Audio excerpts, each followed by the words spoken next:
கர்த்தருடைய பரிசுத்த நாமத்துக்கு ஸ்தோத்திரம். இஸ்ரவேலின் தேவனாகிய கர்த்தரும் நம்முடைய அருமை இரட்சகரும் இயேசு கிறிஸ்துவுமான மீட்பருடைய நாமத்தில் உங்களை அன்போடு கூட வாழ்த்துகிறேன். நியாயாதிபதிகள் 13-16 வரைக்கும் சிம்சோனை குறித்து சொல்லப்பட்டிருக்கிறது. உங்களில் அநேகருக்கு சிம்சோனை பற்றி தெரியும்.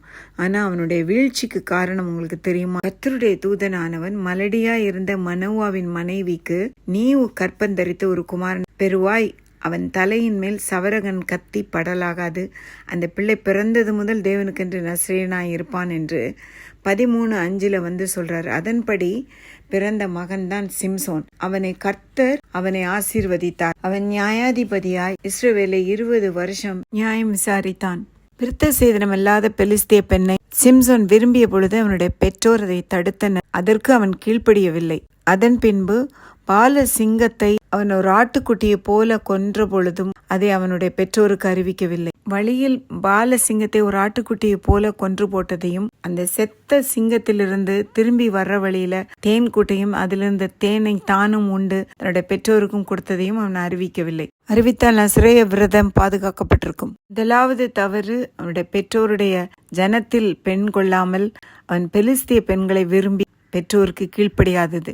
இரண்டாவது தவறு, தான் என்ன செய்கிறோம், என்ன நடந்தது அப்படிங்கிறத வீட்டில் அவங்க அம்மா அப்பா கிட்ட சொல்லாதது. இந்த 2 காரியங்கள். மூன்றாவதாக, தன்னுடைய இருதயத்தை புறமதஸ்தராகிய பெலிஸ்தியரிடத்தில் முழுவதுமாய் பெலிஸ்திய பெண்ணிடம் வெளிப்படுத்தியது. நான்காவதாக, தன் தாயின் வயிற்றிலே நசரேயனாகிய பிறந்த சிம்சோன் தன்னுடைய அர்ப்பணிப்பை, தன்னுடைய தரிசனத்தை இழந்து போய்விட்டான். சிம்சோன் நசரேயன், இஸ்ரவேலின் மீட்பன், 20 வருஷம் நியாயம் விசாரித்தான். அவன் விழுந்து போய்விட்டான். இந்த 4 காரியங்களினால் அன்பு வாலிப தம்பி தங்கச்சி, கர்த்தர் உங்களை ஒரு தரிசனத்தோடு கூட இந்த உலகத்திற்கு அனுப்பியிருக்கிறார். கர்த்தருக்கு பயந்து உங்களுடைய பெற்றோருக்கு கீழ்ப்படிய வேண்டும்.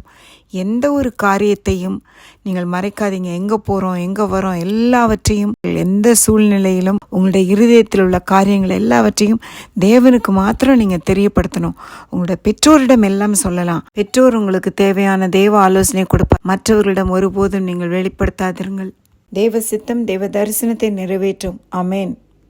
கர்த்தருக்கு பயந்து உங்களுடைய பெற்றோருக்கு கீழ்ப்படிந்து காரியங்கள் எதையும் மறைக்காமல் தேவ தரிசனத்தை மறக்காமல் நீங்கள் வாழ்வீர்களானால் இந்த உலகத்தில் உங்களை போல பாக்கியசாலிகள் யாரும் கிடையாது. இந்த ஒரு விசை ஒன்று கேட்டு என்னை பலப்படுத்தும் என்று சொல்லி அவன் உயிரோடு இருக்கும் நாட்களில் கொன்ற பெலிஸ்தியரை பார்க்கிலும் சாகும் பொழுது கொன்ற பெலிஸ்தியரின் எண்ணிக்கை அதிகமாக இருந்தது. இவ்வளோ தப்பு பண்ணிட்டோமே நினைக்காதீங்க. கர்த்தரிடம் திரும்புங்கள். உங்களை ரட்சிப்பார், உங்களை சேர்த்துக் கொள்ளுவார். சிம்சோனை போல விசுவாச பட்டியலில் உங்கள் பெயர் வரும். கர்த்தர் உங்களை ஆசீர்வதிப்பார்.